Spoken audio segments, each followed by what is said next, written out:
Hello and welcome. I'm Jono Hayes and you're watching W News, broadcasting live from the Arabiya studios. These are our top stories.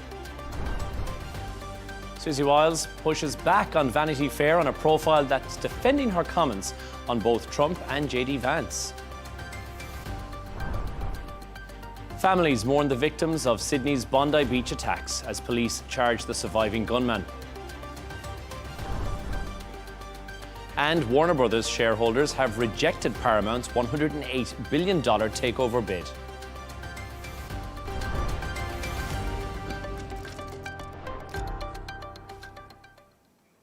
To our top story, White House Chief of Staff Susie Wiles is pushing back against a Vanity Fair profile that quoted her making blunt remarks about President Trump, Vice President JD Vance and also Elon Musk. In the interview, she described Trump as having what she described as an alcoholic's personality and said that Vance had been a conspiracy theorist for years. Wiles says the magazine stripped away key context, while the White House rallied behind her, with Trump and JD Vance publicly coming to her defense. Take a listen to this. And you know why I really love Susie Wiles? Because Susie is who she is in the president's presence. She's the same exact person when the president isn't around. I've never seen Susie Wiles say something to the president and then go and counteract him or subvert his will behind the scenes. And Susie Wiles, we have our disagreements. We agree on much more than we disagree, but I've never seen her be disloyal to the President of the United States, and that makes her the best White House Chief of Staff that I think the President could ask for. Meanwhile, the Vanity Fair writer Chris Whipple has told CNN that every interview was recorded, and this is a classic non-denial denial. Have a listen. When you hear words like out of context and omissions and framing, what that tells you right away is that you have hit the target. They have nothing, they literally have not challenged a single assertion or fact in the piece. And so, to me, this reminds me of Ben Bradley during the Watergate days, who talked about non-denial denials. This is a classic non-denial denial. They're not contesting any of the substance of the piece because they know it's true. Now, for more on this story, we're joined from Washington by our correspondent, Jagruti Duvey. Jagruti, thanks for speaking to us. What exactly is Susie Wiles pushing back on here in this Vanity Fair piece? Is it the quotes? Is it the framing? What?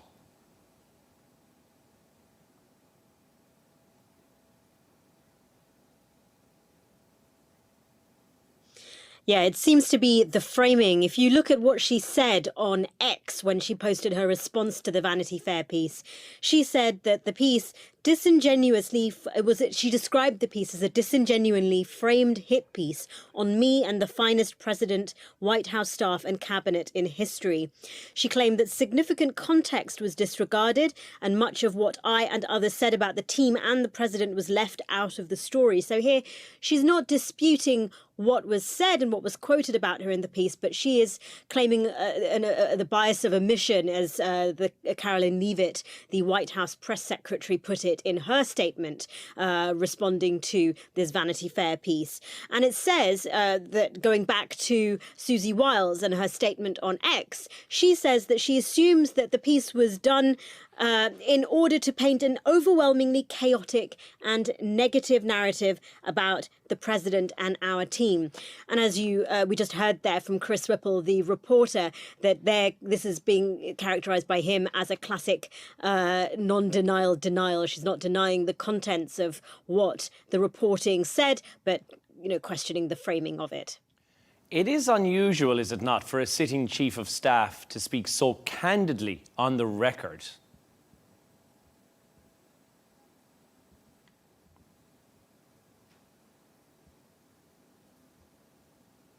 Yes, indeed. It is incredibly unusual for a chief of staff to appear on the record. Usually, senior officials like this will talk on background. They'll remain anonymous so that they can comment on government affairs without really intervening and becoming the story, as has happened here.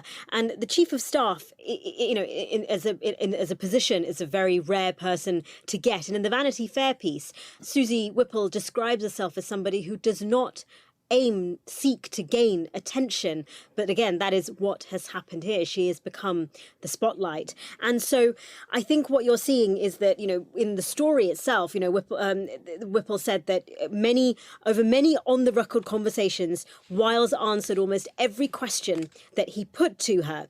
And so, not only was it on the record, she said some very unflattering things about several people. We talked about JD Vance. She commented on Elon Musk alleging drug use, although she said that she didn't have any first-hand knowledge. She criticized Attorney General Pam Bondi for her handling of the Epstein files.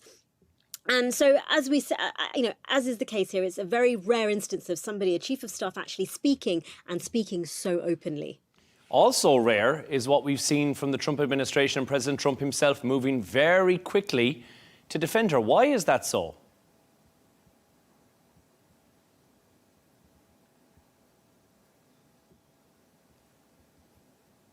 I think there's a certain amount of damage control that's going on here. If you listen to the cabinet and the press secretary, they've all come out, central members of the Trump administration coming out with very similar statements about their confidence in Susie Wiles and how, she is the best press secretary, the best chief of staff that has ever been, those sorts of very supportive comments. Donald Trump came out and spoke to the New York Post, and in that he said that he wasn't he wasn't offended by Susie Wiles' characterization of him as having an alcoholic's personality.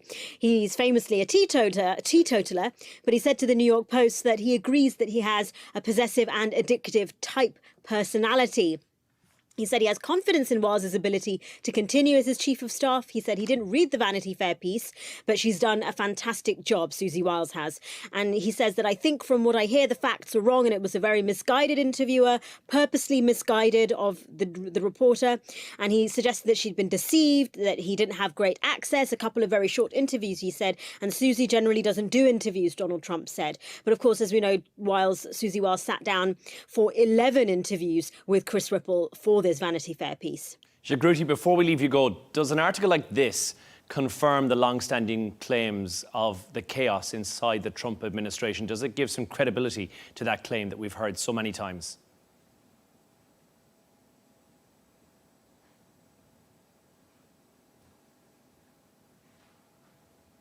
Well, look, this is what, as we talked about just now in Susie Wiles' statement on X, that she claims that this was the aim of the piece to build the perception that there was chaos and uncertainty behind the Trump administration. And what it does really show is that there is an alternative view, perhaps, inside compared to the official line on many policies that are being put out there by the Trump administration. You look at the approach to Venezuela. Now, the official line is that this is a war on drug traffickers and the cartel. Susie Whipple in the piece says that Donald Trump wants to keep on blowing up boats until Nicolas Maduro cries uncle, i.e. until Nicolas Maduro surrenders, hinting perhaps that what the Trump administration's motives are really is potentially regime change. This is something that many experts and observers have also been speculating about.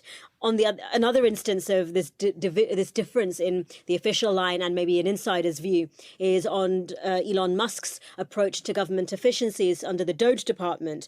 That Susie Wiles said that no rational person could think that the U.S. aid process, the cuts made to the U.S. aid, was a good one. And the Vanity Fair piece describes Wiles as getting frantic calls from former government heads and humanitarian aid workers saying that, that lives were in the balance because of these cuts. So there is a sense of, disagreements behind the scenes.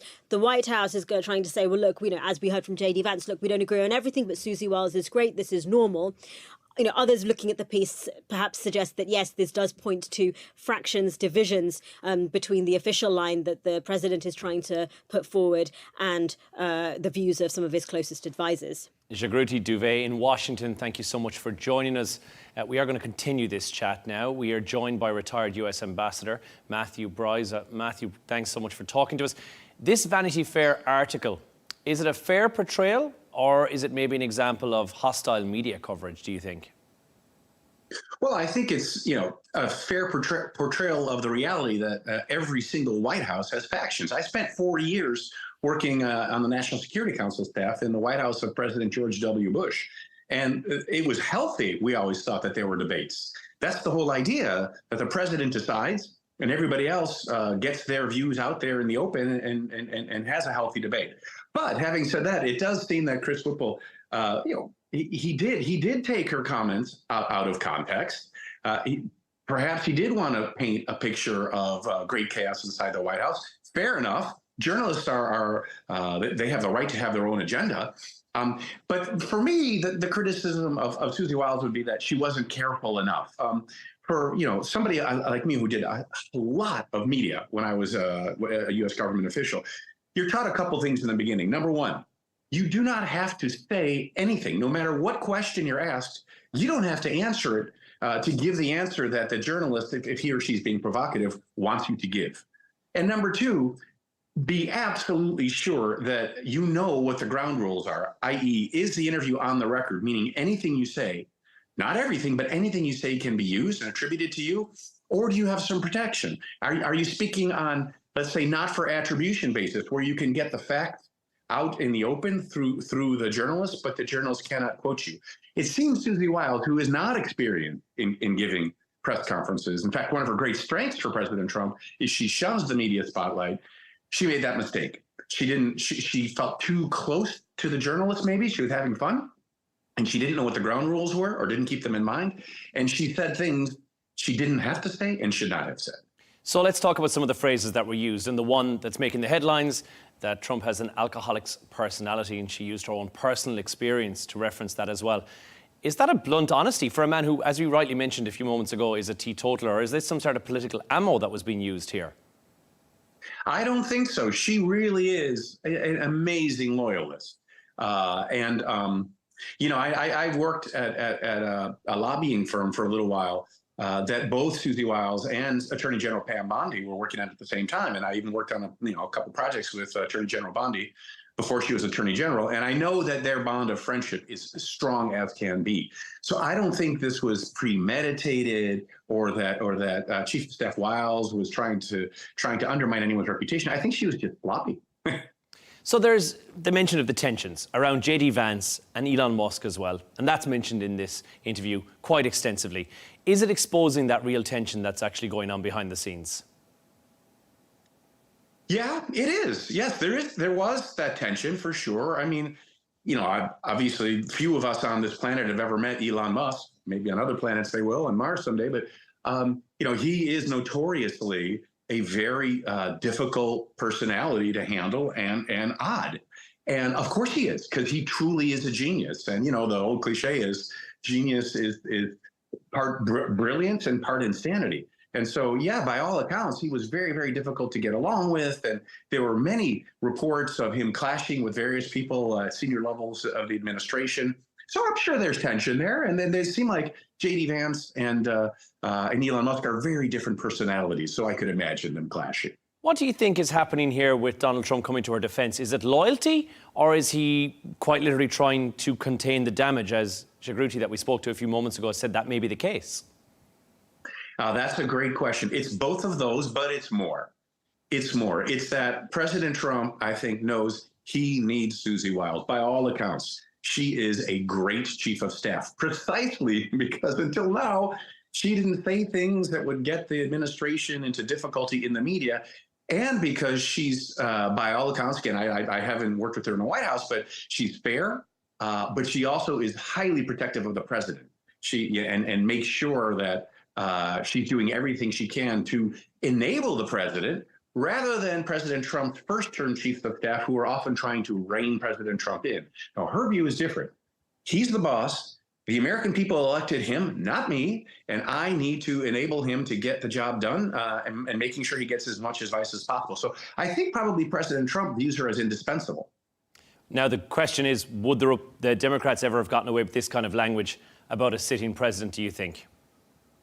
Well, who knows? That's so speculative. But, in my experience, having worked in the Republican White House under George W. Bush, but having also been appointed by President Obama to be ambassador and had some time in the White House then, I've never felt that the Democrats are, to be gentle, more disciplined than the Republicans. Quite the contrary. The Republicans are usually more disciplined, and the Democrats have more of a free-for-all. The difference overall is that President Trump is just such an undisciplined character in general, and so it does seem like sometimes there is pandemonium reigning in the White House. But in this case, I think it was just a case of Susie Wiles saying things she didn't need to because she let her guard down and didn't realize that she was speaking on the record rather than on background. Look, Susie Wiles and the Trump administration in general didn't probably need this as we head towards the close of 2025. Do you think it's distracted from Trump's policies? But also, is this bad news for the Republicans heading into 2026, something like this, showing that there's factions going on behind the scenes? You know, I honestly don't think so. I mean, I think the Republicans have a lot of other problems going into the midterms. But this will blow over. Again, I think this is going to end up being seen when we all look at it, you know, from the rearview mirror of history as Susie Wiles just being sloppy. But the Republicans do have serious problems going into the midterms. So Representative Marjorie Taylor Greene of Georgia, who was one of the staunchest, most radical and intense supporters of President Trump, as we know, has had a falling out with him. And she gave an interview in recent days where she said many Republicans, as they look to the midterms, are looking at President Trump as approaching being a lame duck, which means he can't be reelected and therefore doesn't have the same authority that he would otherwise have over Republicans. And they're going to start disagreeing with him publicly. And they have. They have in the state of Indiana, where the legislators there did not agree with President Trump's demand to restructure the way elections are held so that the Republicans could get more seats. So it's called redistricting. And then I think it was 13 Republicans voted against President Trump to take or to nullify his executive order that gave him more power to fire federal government officials. At the beginning of his administration, no Republicans would have parted from him. So we also see in public opinion polling that public support for President Trump has really dropped quite a bit since his inauguration. So those are the problems that President Trump and the Republicans face going into the midterm elections. Well, there we must leave it. Retired U.S. Ambassador Matthew Bryza, thank you so much for joining us. My pleasure, an honor.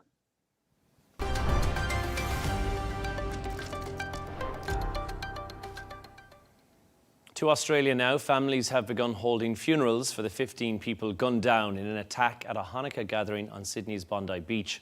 Hundreds gathered to pay their respects, and police have brought murder and terror charges against the surviving gunman. Patrick Falk has this report. In Sydney, mourners marched to the beat during a funeral procession for Rabbi Eli Schlanger, just a few blocks away from Bondi Beach, where he was gunned down days ago.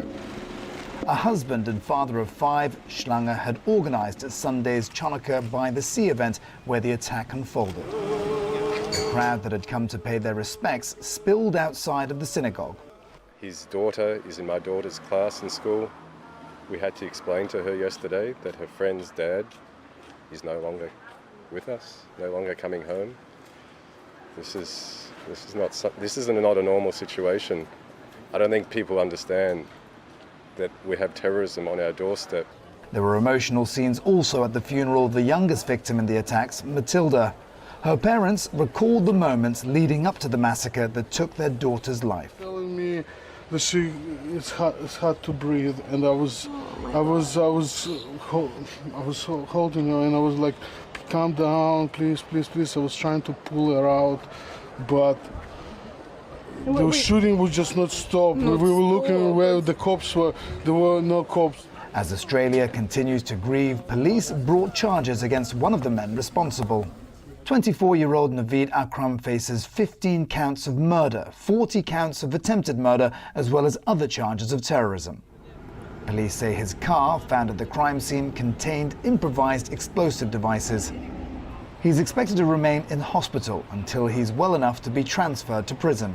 Reports saying the suspects were inspired by ISIS have prompted questions about whether authorities in Australia did enough to prevent hate-fueled crimes.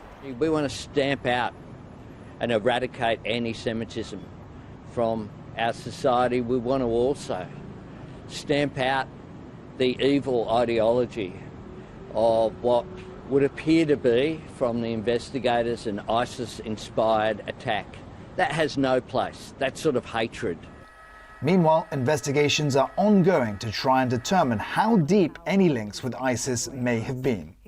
Generally, an ISIS-inspired attack means that the individual or individuals who perpetrated it were consumers of ISIS propaganda, identified with the organization, with its mission, with its goals, often with its tactics, and decided to carry out the attack basically to further the organization's goal. Generally, it means that they didn't have a direct connection to the group. They were not operationally directed. A 2024 US National Counterterrorism Center report said the threat posed by ISIS was at a low point following years of suppression. But the Bondi Beach massacre may show its followers remain active and pose a threat wherever communities fail to eradicate them. Patrick Falk, Arabiya English.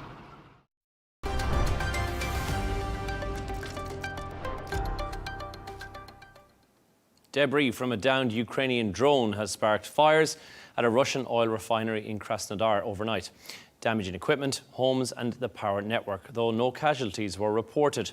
Kiev has repeatedly targeted Russia's energy hub to disrupt fuel supplies and cut military funding.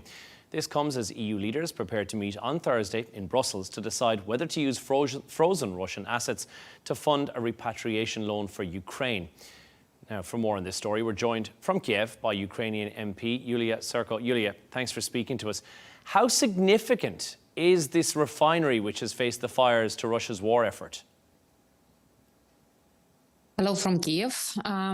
Yes, I think it became significant. Ukrainian drones hit 21 out of 38 refineries in Russia. I think it's about 70% of all refineries that Russia has. So it actually has influence. And I think combined with lower prices on a Brent oil, which actually produced by Russia, mostly it's now below $60 per barrel. So I think it will have impact on a main source of Russian revenue of Russian budget. So I mean, that's one of the way how to stop a Russian war machine financed by the state budget, and to stop the war in Ukraine in this way. Look, this is a energy strike, which is strategic, as has been said by Ukraine. Are these strikes actually working? Are you seeing a slowdown in the, as you described it, Russian war machine? We see that the revenue of Russian budget decreasing. So for 2026, they approved budget, which is in which they spend 40% for the military purposes. So they're increasing military spendings and decreasing social spendings because the revenue is decreasing. And that's actually, I think the Russian society and Russian nations will feel in 2026, decrease of social payments, decrease of social standards, and probably in this way they will understand that they have to stop the war. The claims from Russia that civilians were affected, what does Ukraine think of that? We have kids and civilians dead every day. I don't think we are not targeting civilians, Russian civilians. We are not targeting any civilian or residential building in Russia. Our main purpose is to destroy a Russian war machine, and including oil refineries, which are actually not only financing Russian budget, but they are also fueling Russian tanks and Russian machines. So that's not against the Russian population or any single Russian citizens, but against the Russian war machine. And Russians doing completely different. They are targeting all the time, every night, every day. They're targeting civilians, buildings, residential buildings, kids, families, women, and they are doing it purposely. So they are striking and destroying our energy infrastructure. So people freezing in the winter, and it's civilian people, so they cannot win on a battlefield. So that's why they are doing terrorism, basically. Yulia, the summit that's taking place in the EU this week on the frozen Russian assets, just how important is that to Ukraine and to the Ukrainian war effort right now, that funding becomes available? That's very, very important because we are spending every year, we are spending more than 120 billion for the war. That's actually, we are putting all our money produced by our economy, all our GDP to the defense and security. And we are defending not only ourselves, but neighboring countries as well. Yes, we will need financing for the social payments, for the pensions, for the to keep and run the state, and that's very important for us. And we are not asking European taxpayers to pay for this, but we are asking Russian frozen assets. So Russia must pay for the damage they've done, must pay for the war they are fueling every day, and they are keeping every day. So I think it's a fair request and fair deal. So Russia must pay for Ukrainian spendings, Ukrainian repairs. We are repairing our infrastructure every day. So we are very much looking for the positive decision of the European countries to let us take part of this money and actually spend it for the Ukrainian needs in 2026 and 2028. We know where the opposition comes from this, Yulia, as well, from Belgium, where the funds are being held, in Euroclear, and also from Germany, saying that this sets a legal precedence as well. What happens in Ukraine if this money is not freed up? How long can you continue to wage a war based upon where you are currently financially sitting? Actually, we can, we're looking for the different sources, not only for this money. We are talking to the countries outside European Union, such as Japan, South Korea, and many other countries. So yes, we can fulfill this money, but this is, why we have to find money everywhere to get loans, borrowings, if there is 300 billion of Russian frozen assets sitting in Europe, and some countries blocking it, not only because of the legal precedent, which is not true. Actually, we have a lot of legal reports and legal opinions about this is not a damaging legal structure of the European Union, but we have a few European countries which have a lot of business in Russia. They're making money in Russia, and they want to keep this company and money in Russia, and that's why they are more afraid of not losing this 300 billion, but losing their business in Russia, because most probably Russia will start confiscating their businesses in Russia. But Russia will do it anyhow, and they are doing it every day. So I think this is it's more lobby of private interest than it's state policies and common sense, honestly, because Russia must, as I said, must pay for the damage and for the war.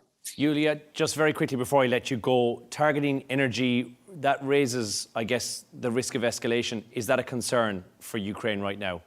No, it's not a concern anymore, because Russia targeting our energy infrastructure, and we are targeting Russian military targets every day. And this is not a red line or any kind of escalation anymore. The war is going on. It's a hot phase, and there is no escalation. There is an ongoing war.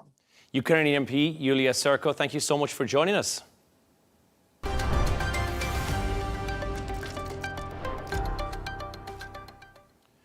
Our next story, Warner Brothers Discovery's board has rejected Paramount Skydance's $108.4 billion takeover bid, saying that it failed to provide adequate financing assurances. The board called Paramount's offer inferior to Netflix's $72 billion merger agreement, citing significant risks and uncertain backing from the Ellison family. Warner Brothers noted that Paramount's complex financing structure and also high debt levels could threaten the studio's stability. A shareholder vote on the Netflix deal is expected in spring or early summer of 2026. To talk more about this story, we're going to go to London to speak to Telegraph columnist and also the author of Substack When the Facts Change. That's Liam Halligan. Liam, thanks for joining us. First of all, Warner Brothers rejected this huge $108 billion offer. But why?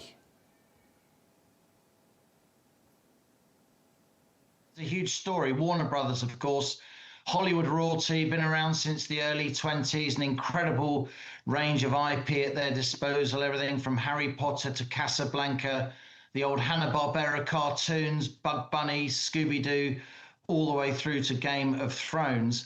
So why have Warner Brothers rejected Paramount Skydance's offer of $108 billion for their company and accepted Netflix offer that's closer to $80 billion. The difference is $30 a share, that hostile bid from Paramount Skydance, compared to $27.75 per share from Netflix. The main reason is credibility, Jono. The Paramount offer is for more, but there are worrying concerns on the Warner Brothers board about whether or not Paramount can actually raise that money. Paramount's whole value on the stock market, the so-called market capitalization, is only about $15 billion. So they're trying to eat a $108 billion monster. Warner Brothers, which includes, of course, Discovery and HBO after their consolidation, and their own value, Paramount Skydance's own value, is only $15 billion. Netflix, the competitor, on the other hand, yes, they're offering less, but Netflix is a $400 billion market capitalization company. The financing is secure. Netflix can pretty much finance it itself. The Paramount offer for Warner Brothers, on the contrary, as you probably know, Jono, has been partly reliant on financing from Affinity Partners. That's the private equity vehicle of Jared Kushner, of course, who is obviously Donald Trump's son-in-law. Jared Kushner has said recently he's withdrawing his funding, he's withdrawing his backing for that Paramount bid, for that takeover of Warner Brothers by Paramount Skydance.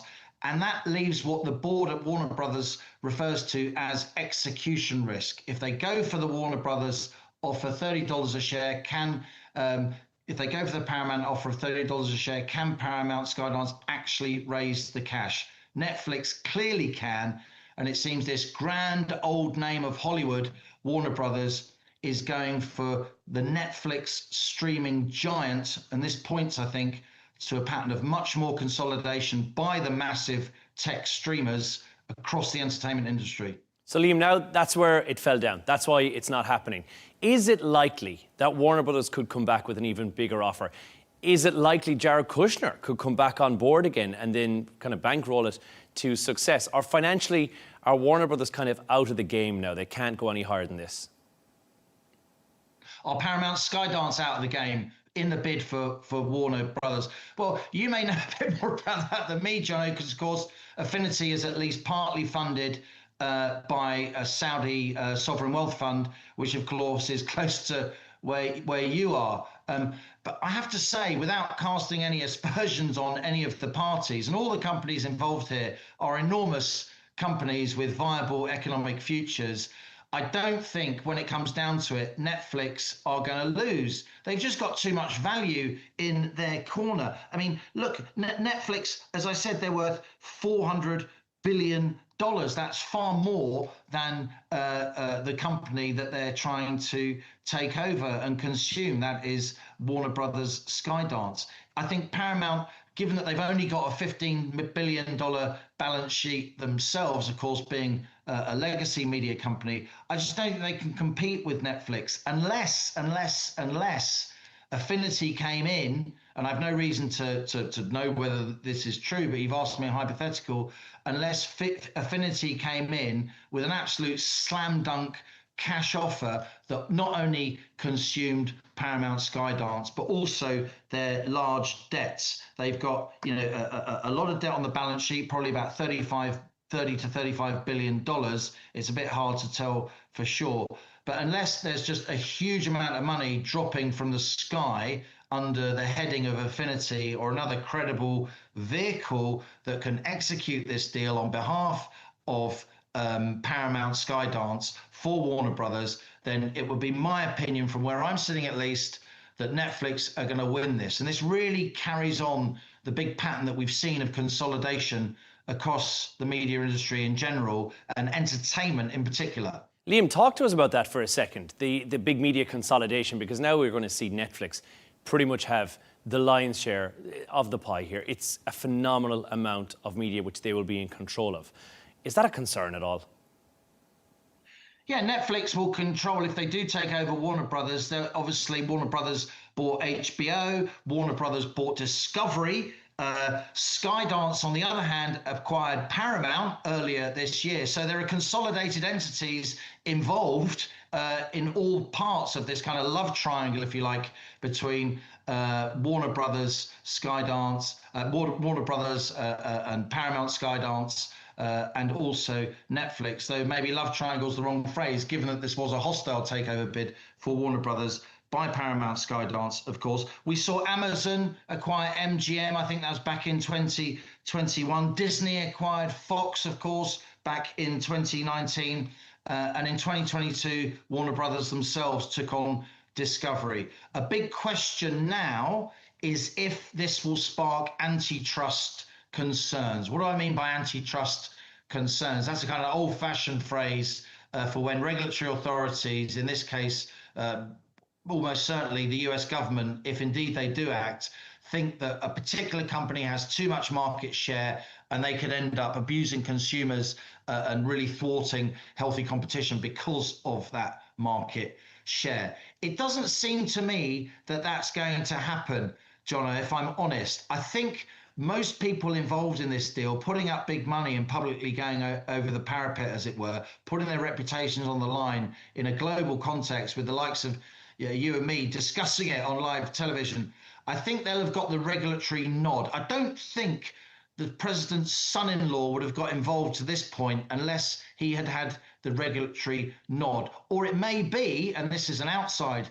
thought, it may be that that's the reason why he withdrew his money, Affinity's money, from that Paramount Skydance bid for Warner Brothers. It's all pretty opaque, but I think what it means for consumers, the people who love watching film, who love watching all kinds of entertainment on the streaming services, the streamers are going to get bigger, they are going to get more powerful, and in the end, they're going to have gobbled up all of the legacy media companies, the grand old names of Hollywood and elsewhere, not least Warner Brothers among them. It's very quickly, as I am out of time, Liam, but yes or no, will the shareholders side with the management decision on this and vote in their favour in spring or summer? On the current information, Jono, yes, I think they will, because it's all about execution risk. And that withdrawal of Jared Kushner from the Paramount Skydance corner of this ring, and it has been a contest, that really resonated across financial markets. The Warner Brothers board are saying there's too much execution risk with the Paramount Skydance offer. Netflix is a thoroughbred, and guess what? Its market cap is 26 times bigger than that of Paramount Skydance. And in the end, money talks, and in the end, that's why I believe Netflix will win. Liam, there I'm going to leave it. Thank you so much. Telegraph columnist and also author of the Substack When the Facts Change, Liam Halligan. Appreciate it.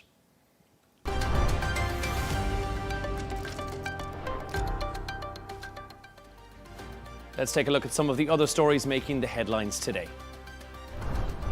President Donald Trump has ordered a total and complete blockade on sanctioned oil tankers in and out of Venezuela. His remarks on social media come after the US seized a tanker off the Venezuelan coast. Trump also added that the US blockade around the South American country would only get bigger. A US envoy to the UN says that Trump will not allow Israel to annex any part of the West Bank. The deputy US ambassador to the UN added that Trump expects an end to the violence in the area. It comes as the Israeli military revealed plans to demolish structures in the northern Nur al-Shams refugee camp. Melania Trump has released the first trailer for her movie, Melania, which hits theatres on January the 30th. The teaser offers a behind-the-scenes look at her life as the First Lady. It includes moments with the President, with Barron and with her father, opening with the iconic inauguration outfit. She says, "Here we go again," inviting viewers to witness history in the making.